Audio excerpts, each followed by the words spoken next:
Hey, good morning, everyone. Welcome to day 2, unfortunately our last day of Black Hat. It's really good to see such a full room on such an early time for people who travel from different countries. I know the time zones are always screwed up. So what we're going to do to try to wake you up this morning is we're doing a panel discussion. What we have is 4 people from the review board.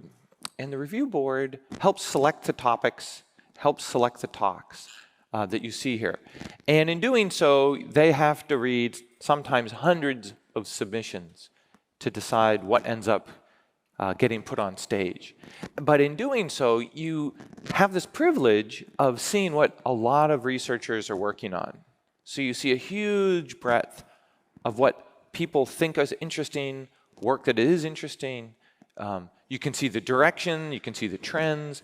And so it's always interesting to do a panel where we discuss what they saw, what they thought was interesting, and then toward the end, we go to the audience for some questions. And so the idea is, what we're trying to create is this idea that we're just up here having a conversation.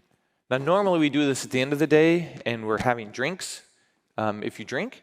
And so it is really just you listening in on a bunch of people having drinks and a conversation around topics, and then you get to become involved. Since it's the morning, no drinks, but it's the same concept, right? So we want you to feel involved, and we'll go to the audience every once in a while for questions, and then about halfway through or 2/3 through, we'll go and we'll start having a conversation with the audience. So that's the idea. So it's not we're going to have people give their 5-minute speech about a topic. It's we're going to talk about things. And in my little book, I've got the questions. They only know generally kind of the direction the conversation may go in, so it's more spontaneous and not all scripted out.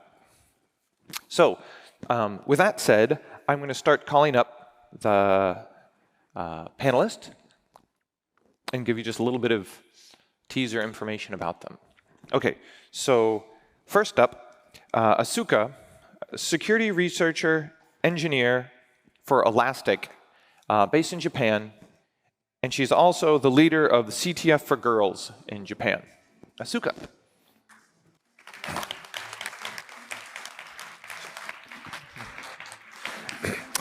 Then sitting next to her is Sudhanshu, the co-founder of Red Hunt Labs, and he is really into road bikes, cycling.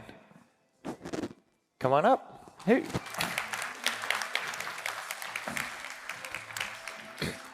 Then we have Pamela, the principal at Shea Security.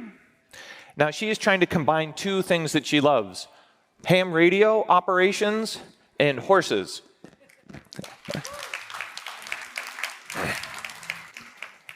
And then finally, we have Ty, a managing director of threatintel.com, and in a prior life, the lead singer of a rap metal band.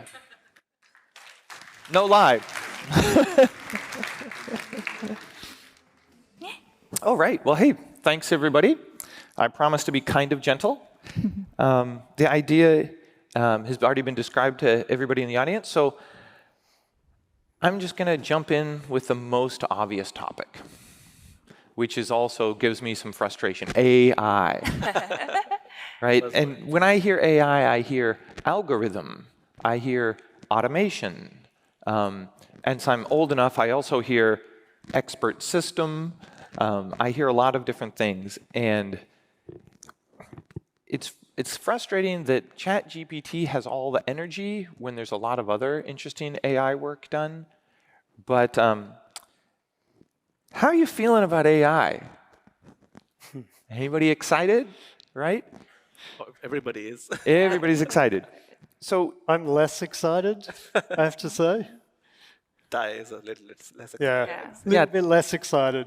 Yeah. Just because I think, there's a lot of buzzwords. Everyone's excited about ChatGPT. You look at the AI panel yesterday, there was some cool stuff that was talked about, but there was a lot of ChatGPT, right? Because it's the buzzword at the moment. Yeah, it's so shiny, right? Yeah. It's like, wow, look what it can do.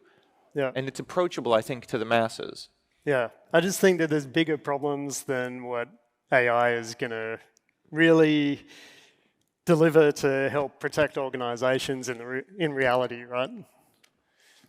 So I don't know what anyone else sort of thinks about it. So when I think of AI as automation, and I think of what can be done in an automated fashion that is very boring and repetitive for humans, but the machine can be very good at. I always think of log analysis, right? Something that burns out every level 1 SOC engineer, right? It kills them. And it's like, boy, let's not crush people just getting into the industry, getting in through a SOC. Maybe, right, there's some benefits maybe. Like I would pay money for a service, an AI service, that got rid of 90% of my log alerts and told me about what was actually important, right? Yep. Maybe not on the offensive side of things, but AI definitely should have implications on the defensive side of things, identifying patterns, anomalies, because when we are talking about that large data set, maybe in a SOC or an SIEM system, it's not really easy to go through that logs manually, right? Yeah, you can't. And could be that's some the pattern key detection. thing, right? Like big data sets is really where it comes in Exactly. to be valuable. But when, Jeff, you're saying about automation, that doesn't necessarily mean AI. Yeah. Right. That means making intelligent decisions, integrations that are getting rid of those Right. tedious tasks that you've got to do every day. It seems like, is it the new blockchain? Where like, I'll solve that with blockchain, Yeah. right? I'd like some blockchain with that. And it turns out that it's not the solution to every problem. And there's certain areas where it will be fantastically valuable and other areas where it won't. I liked two things I heard yesterday in two different talks. One was the Linux packet filter talk. They were talking about the fuzzing that they did. And the other one was on the Android proof of concept, 2 bugs in 1 proof of concept. Both speakers said the same thing. They looked for patterns that a human could find. So they looked for logic bugs rather than memory corruption bugs. And I think it's really encouraging that we still can keep our creativity as hackers and find bugs. That bit can't be automated. And even if you look at NASA HARP project that they've launched, the citizen science project for the plasma analysis in solar winds, they want people to listen and look at the waveforms themselves because they said their AI can't do it better than humans yet, which is very encouraging. So that's the interesting question, right? What's the higher use of the human and get them away from doing the repetitive? And maybe this will force that sort of transformation to occur because companies will want to save money. They'll squeeze out all the SOC analysts. But that means, hopefully, that you found the better use for the humans. And this sort of comes towards what I call a fundamental problem in the security industry, which is really lack of really deep technical skills, as well as lack of resources within teams, right? So when you're talking about having your day just taken up by all of these tedious tasks that can be automated, whether that's through AI or you've just gone and implemented a SOAR or you've customized your own sort of automation capabilities, that's really what I see one of the main problems that we need to solve in the security industry by not fixing it by necessarily training people. I know that that's something that we need to do, right, to be able to get more people in the industry, but that's a 10, 20-year sort of project to be able to get someone from being a grad to getting them skilled, getting them knowledgeable enough to be able to be an expert, right? Whereas what you really want to be doing is getting the individual and maximizing what they can do for the organization. And when we're looking at fundamental problems like, we're talking about AI, but the fundamental problem within the organization is the fact that they don't even know what assets they've got. They don't know where their data is, and how do I protect that rather than is ChatGPT going to turn into like a bot and start attacking my organization or something like that, right? So related to that, so yesterday I went to the talk called, I think, National Television Hacking. And in that talk, what I thought interesting is that the speaker hacked like a celebrity or like an influencer as a part of like a TV show. And what they found is that the main security issue is like still a weak password. So it's not like a shiny 0 days. They're using shiny 0 days. It's like a weak password. Yeah. Yep. Yes. Yeah, so the thing that people don't seem to talk about, at least in the current version of these AI or generative systems, is that it's based on some human somewhere tagging the data and sorting it. Correct. Right? They're removing the child abuse materials from the, generative image system. OpenAI has a warehouse full of minimum wage people trying to improve the quality of ChatGPT sources, right? It's magical over here, but behind the curtain, it's hordes of minimum wage people tagging the data because it's only as smart as the data that's tagged, right? And so does that sort of create this arms race where right now we're fascinated by ChatGPT, but it hallucinates all the time. But in the future, if I'm an auto engineer, do I pay $10 to have access to the auto engineer's GPT? And when I'm working or designing a car, it only has legit engineering documents for auto engineering, for being a doctor, aerospace. And so I know when I access those aerospace GPTs, there's no hallucination going on there. And so is this like the beginning of that era of like micro-specialized GPTs as a sort of smart assistant, and not like the mega hyper cloud scaler that's going to try to do everything with one, data set? Is there? I think the power is in the model itself. Maybe not the data that you provide, because obviously the GPT that we all are exposed to, it's consumed by the data, which is like open source information anyway, right? But if you provide specialized information, let's say some organization has special kind of threats that they face. If you provide that specialized data, then we can predict what might happen for that specialized organization. Maybe it's a financial institution, or for creating something, like you mentioned in the automobile section. We provided all the right documentation that, hey, the car has been evolving in this way, the aerodynamics have been changing in a different way. So what is the next model, or how we craft a model which is of the future, which can go on road, which can be autonomous on its own? Because if the system is only as smart as the best document submitted, right? The medical GPT is not going to be able to diagnose a new type of cancer until somebody writes papers and describes the new type of cancer they found, right? It's not going to have some. And so that seems to mean that experts will forever be valuable because the system will only be as smart as the people. data. Yeah, and it's not even that it's as smart as the smartest, because it's diluted. You've got all the other crap as dilution of well, all the right? other garbage. And also it comes with the biases that the data might have. So you'll also have to check for that. Someone has to look into that manually. Does it come with biases, maybe racial, maybe sexual? And the people sorting the data have to know what they're looking at. Exactly. So What's they the also direction? have to be somewhat expert or more professional. So I don't know if it means all our jobs go away. AI could mostly act as an assistant, I would say, not tools which are powered by AI, but assisted by AI, right? And if In it some ways, wipes a human out giving the a- SOC analyst boring level 1 job, okay. Maybe, yes. Who wants to keep their SOC level 1 analyst job? Raise your hand.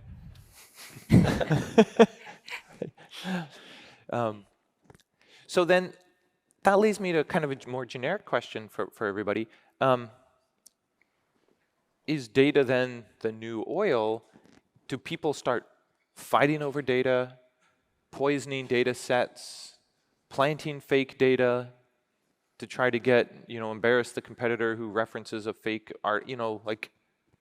Does this change the nature of how we battle, how people compete?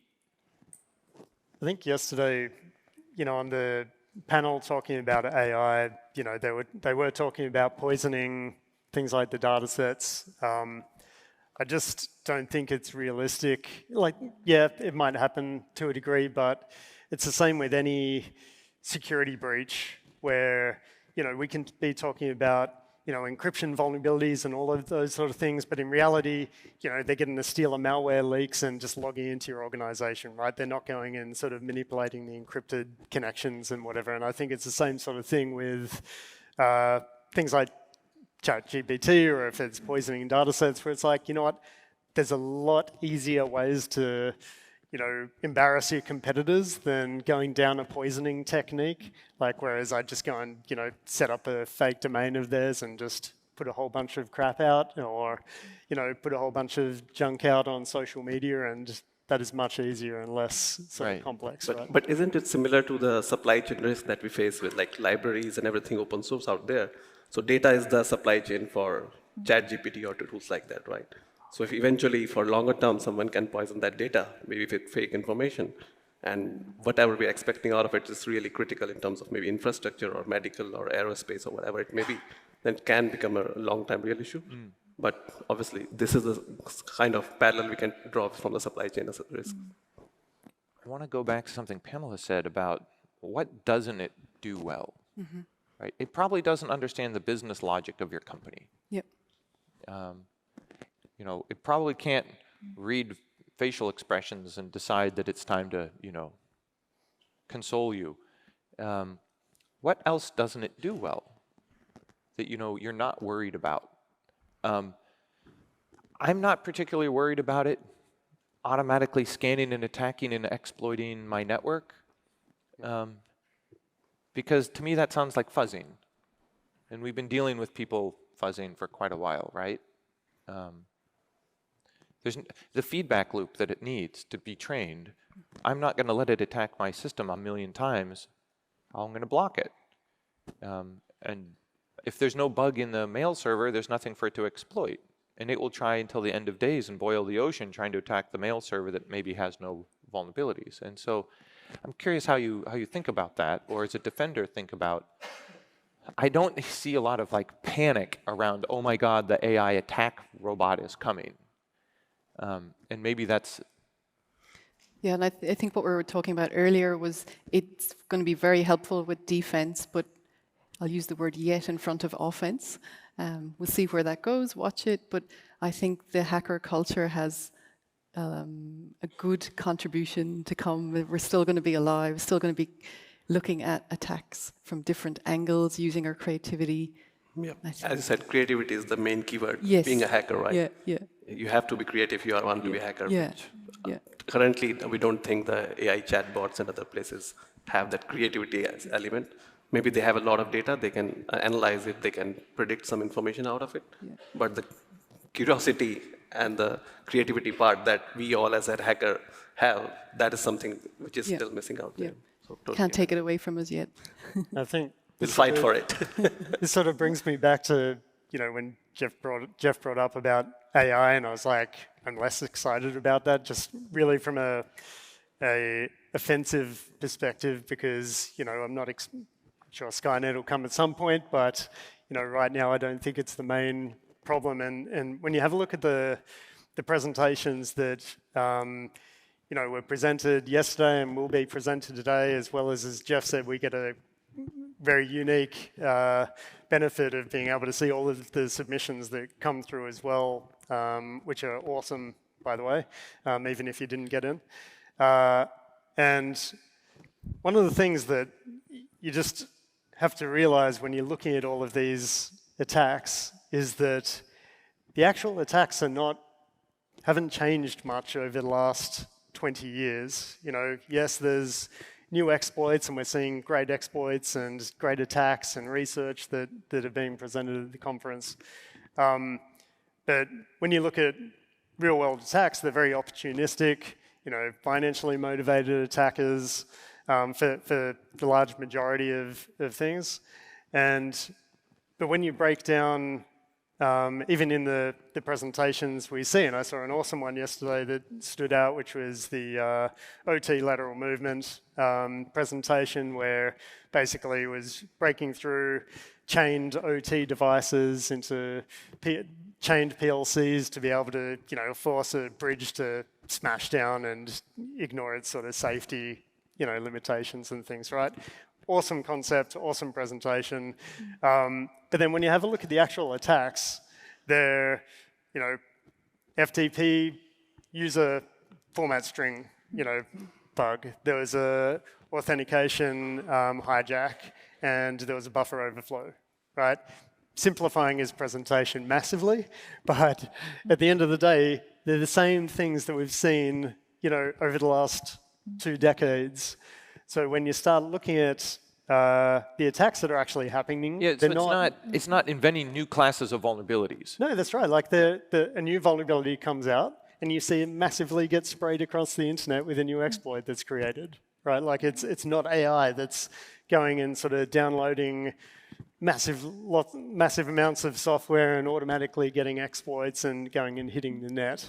You know, it's very opportunistic, targeted. They don't care really who they're breaking into. They break into anyone to be able to then leverage that to extort them, right, at the end of the day. Yeah, I really agree that we are having a lot of like incremental research on our submission.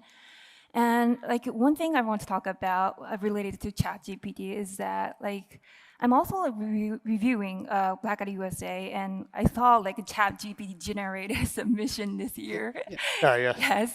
So how we know that is that so submitter included the reply message from the ChatGPT, including the output from the ChatGPT. Like, so you're based on your like input, your like submission outline should be blah blah blah, and like submitter just copy and paste that in a submission. Yeah. Yeah. So the thing we're kind of dancing around to, or we're talking about, is, I guess a lot of the quality of the output is based on the quality of the input, the data that's input. And in our keynote yesterday was kind of a rare glimpse into how China thinks about, government thinks about data. And that's the first time I've really seen a comprehensive view of sort of the summation of the principles or the ideology of China distilled into how are we going to structure data? How are we going to protect data? What's important? What's the data that's important? And it's the first time I saw that sort of three-tier, personal data, corporate data, sort of like a government data, and how they overlapped. And I don't think I've really seen that in other governments. And it seems like a huge, I mean, what was your impression sort of on the keynote, or any sort of takeaways or insights? Look, my impression I got from the keynote was really the complexity of the security controls that he presented in the data attack framework, which had that was interesting. looks like sort of like ATT controls. attack, but for data. Yeah, and I was looking at it just going, this is just for data, and I'm thinking, how the hell are my clients going to go and implement any of this when they don't even know where their data is, or they think it's in their database, but then, right, it's actually sitting on like 30 different, laptops because of different people, whether it's a DBA or an application developer or something like that's got a copy of the and data. it just migrated from east to west, to data center. Yeah, and like when you look at real world security breaches, again, they're opportunistic. They're going after whatever is the easiest way to get as much valuable data to then extort you, right? And that can be sitting on someone's laptop, right? It doesn't have to be in the highly secured vault of, with all these 15,000 data controls around it. So I think very impressive if they're the controls that they've got in place or they're working towards. That's awesome. In reality, I think, it comes back to what I was saying before, lack of resources, lack of knowledge. I just can't see a lot of most organizations even getting close to something like that. Do we have any thoughts on how that data classification can be clubbed with the AI thing that we were discussing earlier? So we have like a lot of unstructured data, right? Can we use the AI models that we're talking about, like GPT, large language models? Can they classify the data for us? Because obviously one government is specifically doing that, but how do others do that? And data is so context specific. Exactly. Context specific, language, country, may change a lot of things.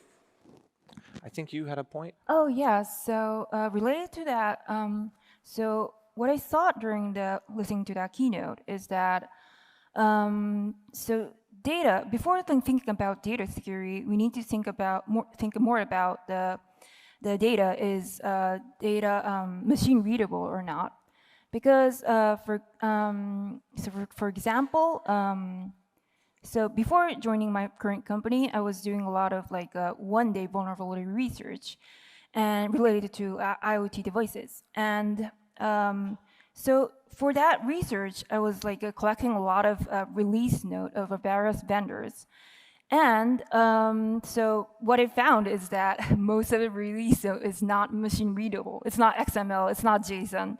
It's written by human in free format. So it was really like difficult to me to find when and what version that vulnerability to fix in IoT devices. Yeah. And I think the machine readable data is an important one as well when you're dealing with post-security breach, right? When, if you've all sort of been following the breaches in Australia, but we've had some massive breaches, some of the biggest in our history over the last sort of 6 to 9 months, with Optus, which is owned by Singtel, there was Medibank, there was Latitude, and we were involved in a number of those from an investigation perspective.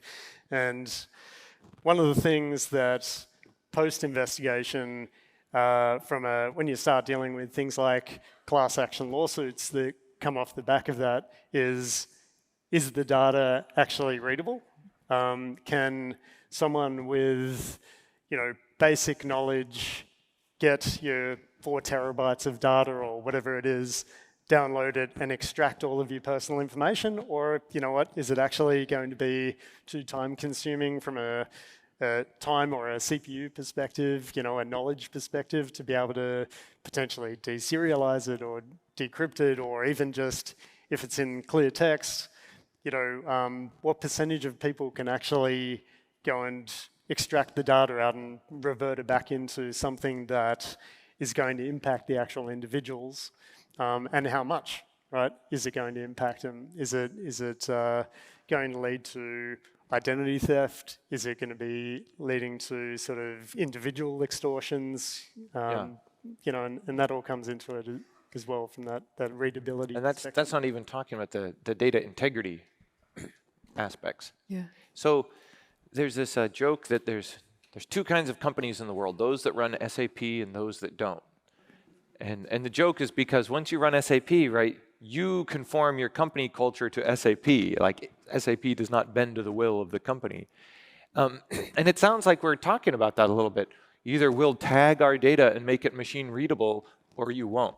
And you'll get all these benefits if you do it, and you'll have none of the benefits if you don't. And so it feels like, oh, I'm being told what to do again by technology. I still worry about multi-tenancy as well, and it came up as a theme yesterday, and it's an old problem, authorization. So we have a lot of good access and authentication controls, and a lot of products that help us with that, but a lot of the bugs that still exist are just basic authorization bugs. I shouldn't have had access to that data. It was a single line code change that undid it. Yeah. And I think it's going to be more compounded going forward as we get more avalanches of data going into the systems. In Xiaocheng's keynote yesterday, there was one part he said on data tagging, and it was at the very first level, and then there's no data tagging after it. It's like, well, okay, well then how far can you get?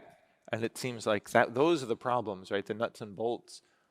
Yep. To get the utility, the value. It's sort of like, remember the old Web3 from 10 years ago, the semantic web? And it was all going to make the web more searchable and more relatable, parsable, right? Taggable. You could go back to the original source. And that was all around structured data. Yep. And so it seems like it's the same problem, all over again. So going back to the value of the people, minimum wage people tagging data, it seems like that's a cap, or there's a limit to how much you can put into these systems. Do you see it then as I was worried that only the hyperscalers were going to be able to play in this space. And since there's few hyperscalers in China and America, like they would naturally win this green field of this new space. And it's, they win again, right? Like the might, the power, market power, they win.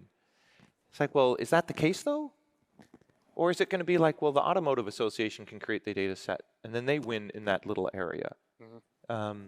Or your company can put all of your company's data in there, and then they can win, and they don't have to, right? So is it like this explosion in the beginning with billions and billions of indicators or whatever they're called in a large language model, but now they're realizing you don't need as many. You can actually run it on a PC or on a phone, right? And so is it just we're at the early stages? I believe so. In the early stages, pricing is really a factor because we have to process a lot of data to get to a usable state, right? Pricing is definitely a factor. When you are creating a model, you are training a model. Once you have a trained model, then you can take that model, give it some specified information. So I think we are in the very initial stages where the training is being done. We need a lot of CPU usage. So like regular people, smaller organizations, startups can't afford it. But I think eventually it will be optimized where normal CPUs, maybe a AWS cloud, T1 infrastructure can even run that. And people will get just free credits as a startup and run their own models and predict information out of it. Maybe from the defensive side first, as Ty rightly said, not on the offensive side much. But yeah, I think we're in the initial stages. So we're going to see a new business category, data structurer. We'll come in and help structure your data. We'll come in and help tag your data. We'll teach you how to tag your data, right? Is this like the new consultancy of the future? I think that job sits next to the level 1 SOC analyst where it just sucks. Exactly. Unfortunately, your SOC job has been eliminated. But fortunately, right next door, we have a new data tagging job opening up. Yeah, and learning from that specific in language like SOC 1 player or say SOC 1 team member, that is really relevant for that newer job. You are just learning a new technology and utilizing it as an assistant for you and giving it a direction, right? As you said in the starting, is it the tool that we're going to use or it's just going to assist us? And who's going to give it directions? Who's going to take out the biases out of it? Yeah. I mean, we haven't even talked about bias or hallucinations, but we're going to move on. We're moving on.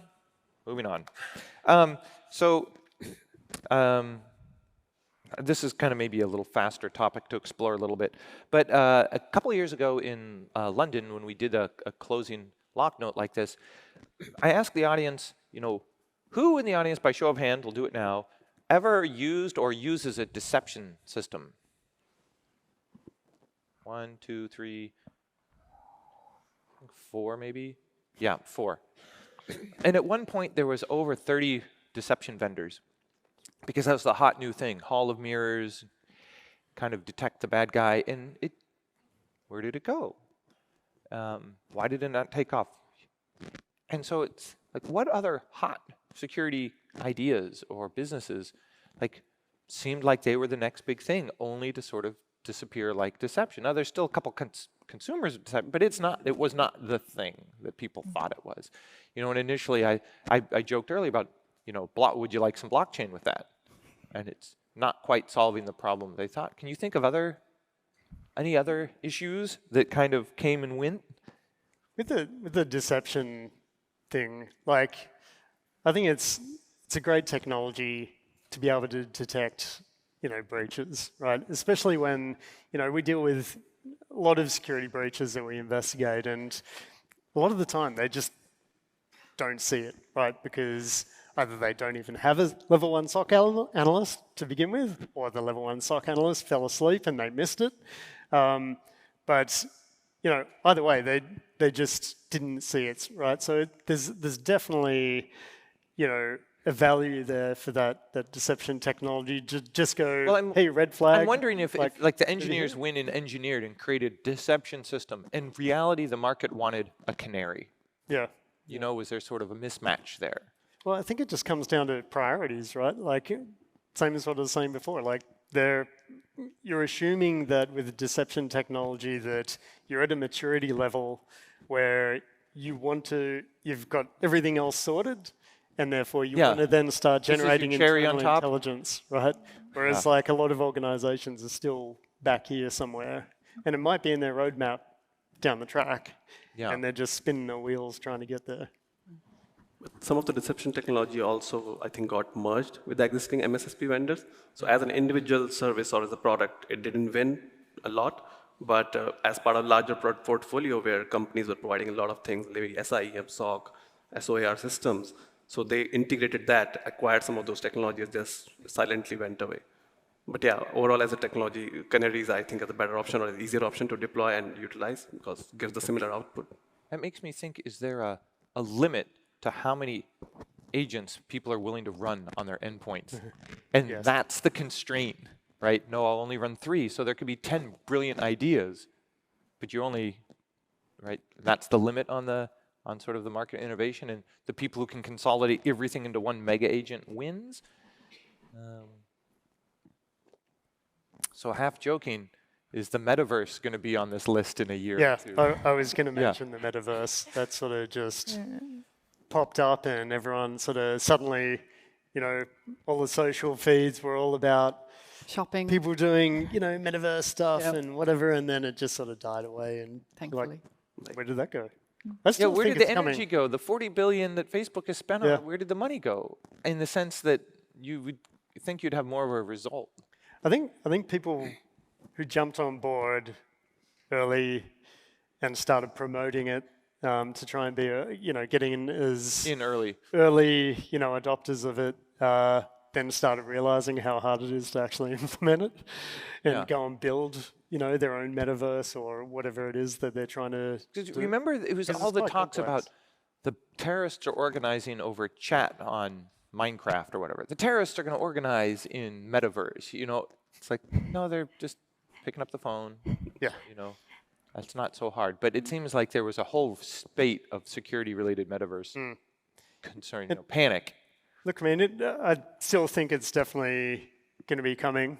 I don't think that we can avoid it. It may not be, putting the I was headset gonna on at the say, start of the let's day. let's ask the audience, who here just can't wait to get home and put on your headset for 3 hours and do this at dinner time? You only work 3 hours a day?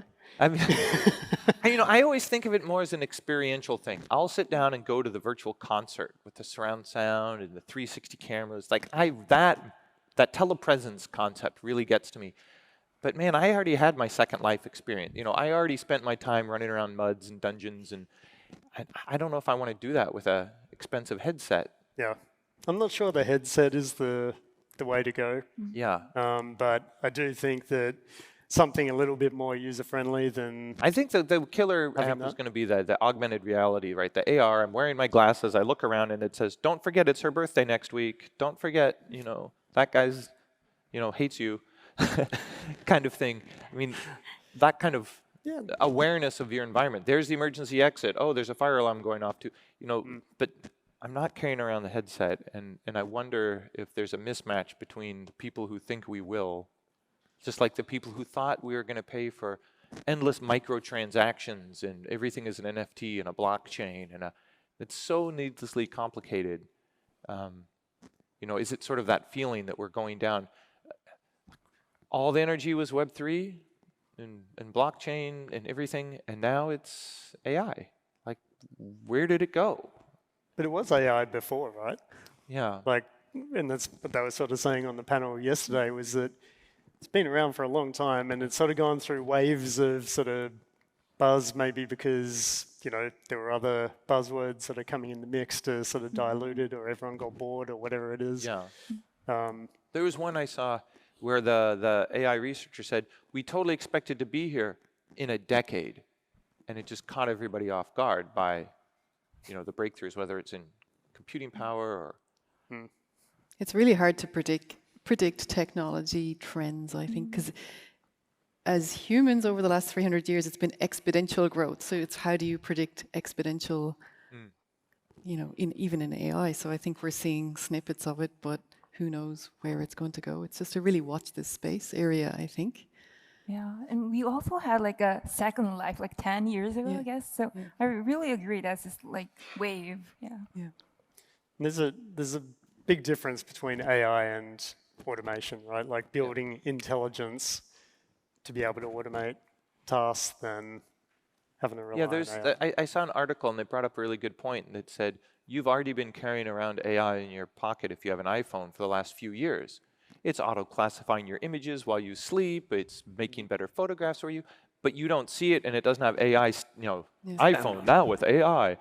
They just bake it in and it just makes your experience better, and they don't promote it like that. And so maybe at some point it's just baked in. My rice cooker has fuzzy logic. Right? Because fuzzy logic was the thing, right? It's not on, it's not off, it's in between, it's fuzzy. And your rice will taste better. And now they just sell a better rice cooker.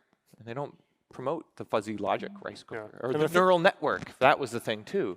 I think it comes back to what you mentioned yesterday in your introduction to the keynote, which was, it's like a turnkey solution, like with your iPhone, where suddenly you can turn on extra security, right? And don't have to know how that works, but it's just on, right? And I think it's that sort of thing that we've got to go and implement through automation and things like that, whether that's AI or automation or whatever.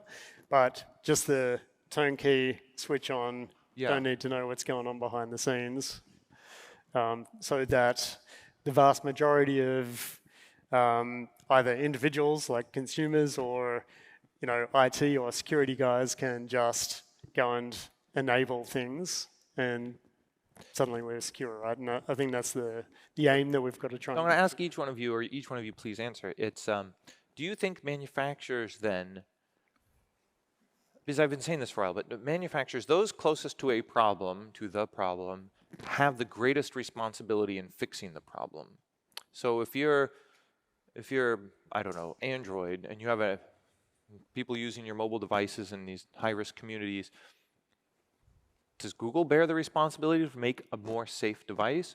Or do we have to wait for an app developer to figure out how to lock down the Android device 99 different ways and stay up on everything? Like, ethically, does Microsoft bear the most responsibility to fix their operating system, or is it up to the market to invent a new desktop sensor, blah, blah, blah, to fix a Microsoft problem, right? It seems like in today's world, the closer you are to the problem, you just happen to have more responsibility. Or does that scare people? Does it scare you? Like, I don't want the responsibility, I just want to write the thing. I worry about software engineers being responsible for ethical decisions. But the really company, worry. But the engineers don't, but business leadership has to say. They do. But I think big business has become so big, it's bigger than government now. And in the past, it would be government that would legislate around ethics. So if it's not the law. engineer at the company that makes the product, is it an engineer at a company that doesn't make the product that's trying to fix the problem? Well, like, who's... Well, one example would be self-driving cars. We all know the example. You've got a group of kids here, and you've got someone here, and you have to choose one. Which one? Yeah, it has to be in there. So where do you think the responsibility lies? I think it should be shared responsibility, because I'm not Microsoft. I can't compile the code. At least in terms of feedback loop, right? Telling them where the things are going wrong. Maybe they don't even know the problem. Right. We can tell Microsoft about the problem. So everyone will have. I'm not picking on Microsoft. Responsibility, just share it. I'm picking on Microsoft because they seem to be the most responsible. So they get the attention because they're doing it right in so many areas. But I also don't think that's a universally accepted norm that companies are like, well, we made it, it's our problem. It's more like, well, there's a marketplace that will fix our problem, right? Or they'll make antivirus, to cover up our deficiencies. Yeah, but it's going to be like that because, for example, if you take AWS, in terms of security, the model is shared responsibility, right? But in AWS, how many open containers, buckets, get all their data stolen, and there's no red flag that says, by the way, your bucket's open to the world? I mean, that's a different. Come on, guys, right? Who's responsible? You could say the engineer didn't quite do the check. It's like, come on, Amazon, give me a red flashing flag. Are you sure you want your bucket open? Yes, no, you're signing off on this. Get your manager in here, They have a different service for that.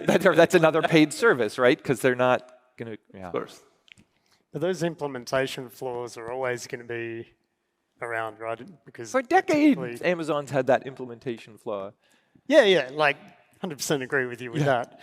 But, when we were talking about like the distributed data and things like that, there was a client of ours who they were a data company. They had multi-cloud distributed data that was sharded all over the place, that one node didn't have any of the same data. You could only get bits of the data. But then when we went and reviewed it, they had huge amounts of security built into this thing. They were even discarding some of the data so that you couldn't reconstruct some of it. And we came in and we're like, all right, so you've got the same containers everywhere, and if I break into one of them, because it's the same as all of these other 1,000 containers, I can actually get all of the data, right?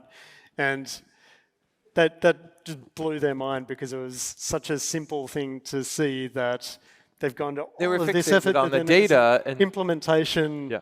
flaw.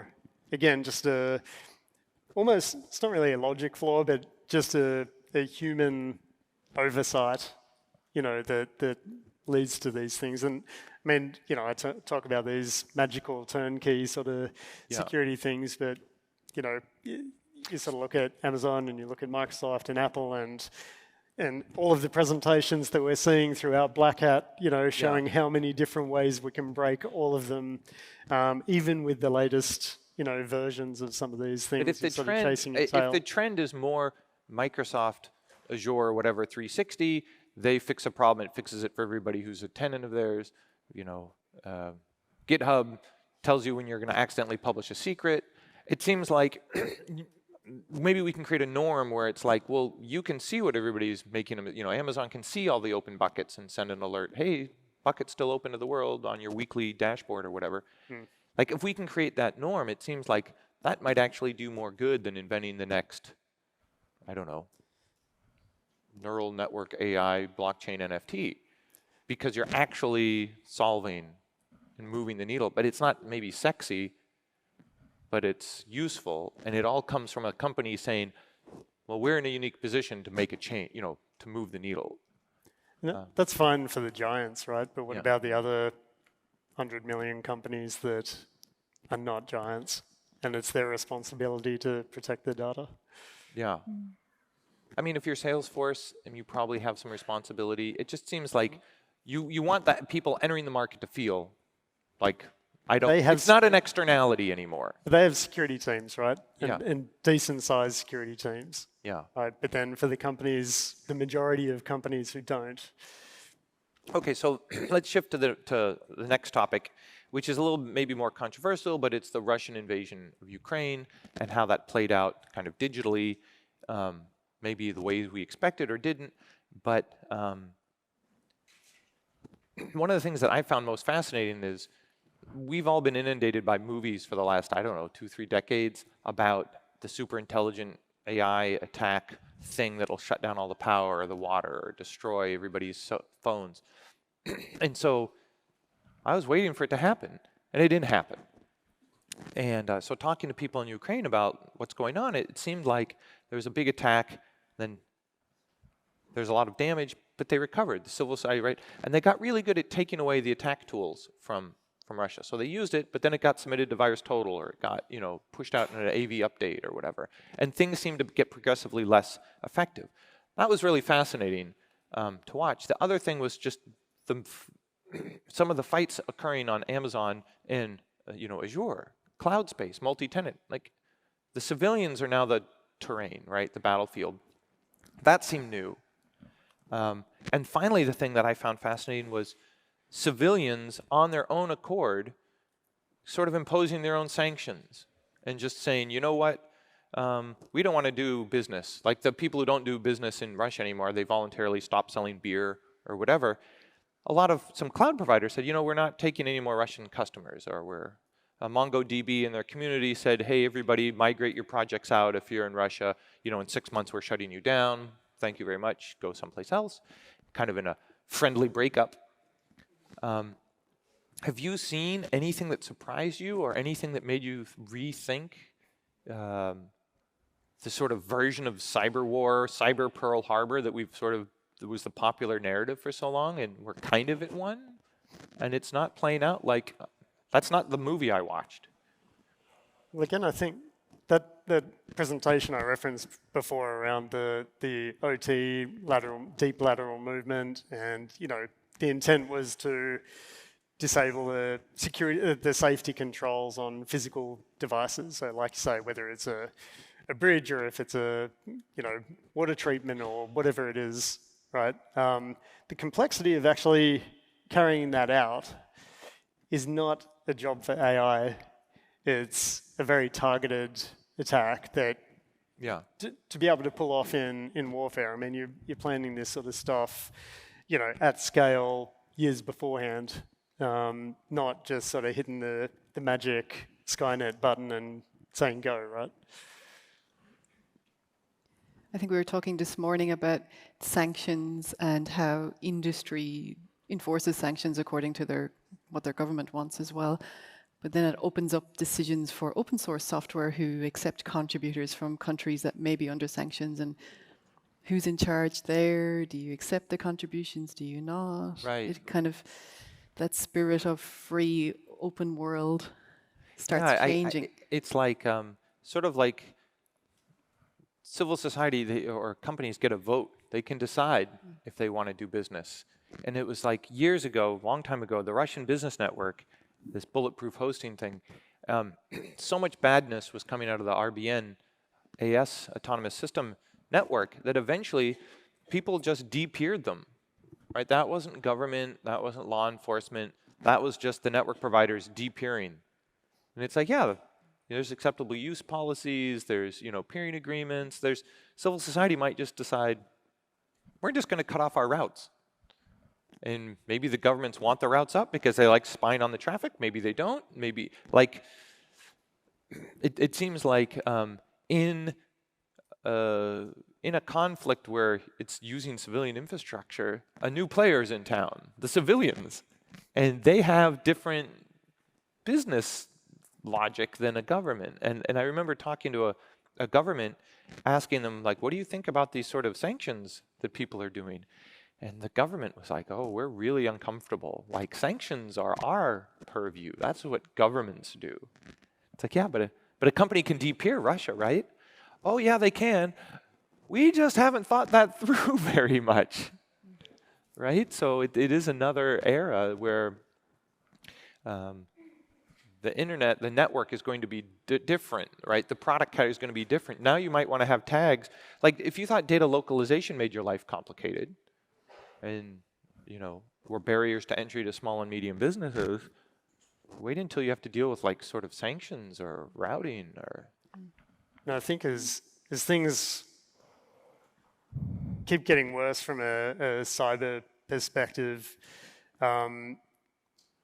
countries really, I think, will eventually get to a point where, you're creating siloed internets for countries to protect your citizens and your sovereign data and your sovereign systems and things like that, and may end up a whole bunch of, rather than just open and interconnected, to being a bit more sort of, all right, we just need to, everything's gotten too bad that we actually have to start sort of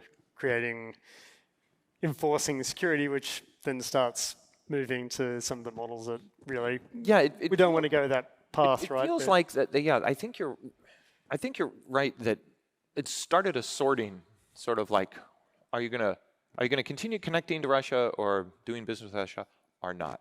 Are you going to? Does your company have sort of a transparency or ethics around something? Yes or no? And it seems like it's just accelerated this fragmentation of the internet or the data localization pools. The laws in China, the cybersecurity laws, like they're kind of creating their playground, their rules for their part of the network. EU is doing a lot around privacy, and it seems like we're in the midst or at the beginning of this kind of sorting. Do you think that, like, China is maybe ahead of the game in that sense? No, well, maybe for their population, but when you have such a homogeneous population with sort of somewhat shared social values, and then you go to Europe with, like, millions of cultures and different histories and different shared values and different... you have to have a different system for that, right? One size does not fit all. So I think it's natural. I just worry that they won't interconnect. Yeah. But I'm fine if, Luxembourg wants to have a different law around sharing pictures of cats than some other country. It's just, if they all self-isolate, that's where I worry. But when that picture of a cat has malware in it? The malware kitty? Yeah. Okay, let's go to the audience. Any questions for any of our panelists here? Just raise your hand. There's microphones on each side. There's microphones on each side. Go to the microphone, please. Or you can yell it out and we will repeat the question.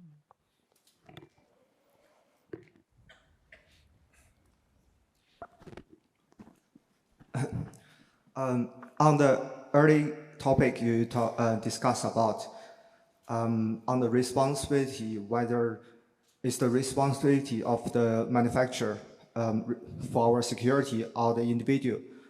And I was thinking like in the physical world, like physical manufacturers, like for example, our who make our cars, like they will be responsible for our security. Like they wouldn't expect the user to think about like how to protect our body when the car crashes.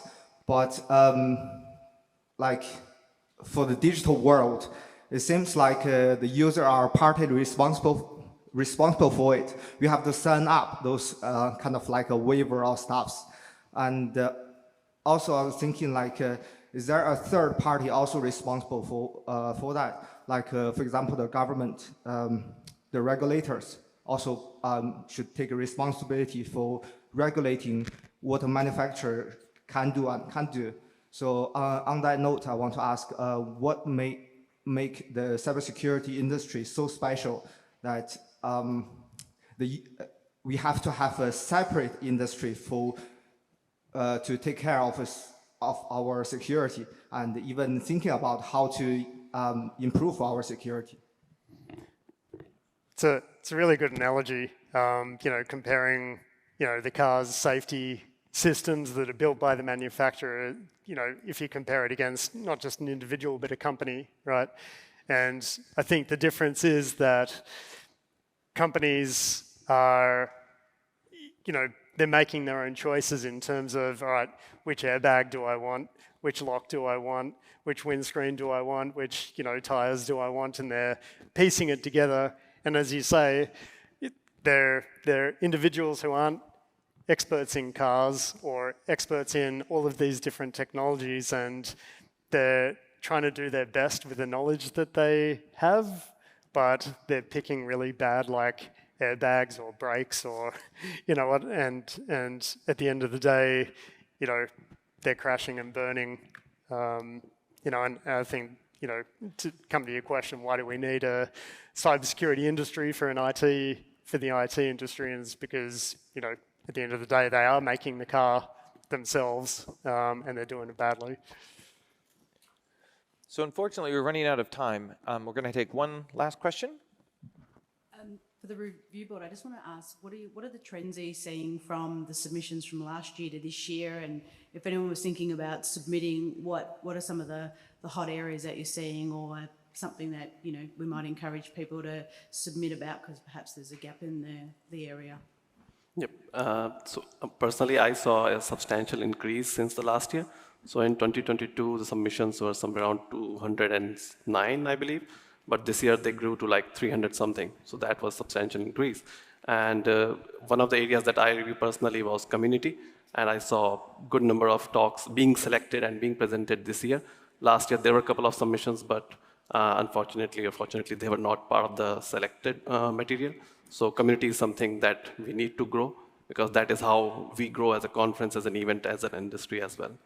So that would be my comment. I think there's always plenty of sort of exploit submissions, digital forensic submissions and incident response. I think you're the head of the sort of AppSec track, right? And I think there's a big gap there that I think there's definitely less application security talks that get submitted. There's probably more mobile talks than AppSec talks, right? Yeah, well, mobiles are, I guess, still apps, but they're a different platform. So if you're looking at doing research over the next year, please consider AppSec. It's cross-cuts all of our lives, handles all our data. Go on GitHub and pick a target. And even when we're looking at like the mobile side of things, a lot of them aren't mobile app sort of focused. They're really device, attacks, right? Yeah, physical. Yeah. The other thing I would love to see more of is radio as well. So software-defined radio. We definitely had one great one yesterday, but we're using radio more and more now. Everything at home is controllable. With horses or without horses? Just without horses. Yeah. So curtains, TV, everything is, radio. So it's very, very interesting. I'm sure most people in the room have a Flipper Zero and they cause chaos at home. So yes, go research radio. So I think suggestions in terms of applications, like demonstrate your knowledge in the area.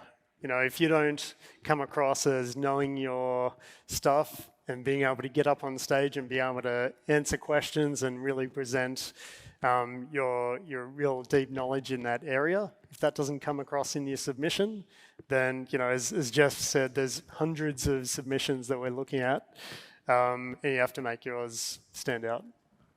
Okay, so for me, so this year's submission, I see a lot of like a supply chain issue, and also I see a lot of like a low-code, no-code submission, and so overall trend is like, so I review reverse engineering track and exploit development track and application track, but security track.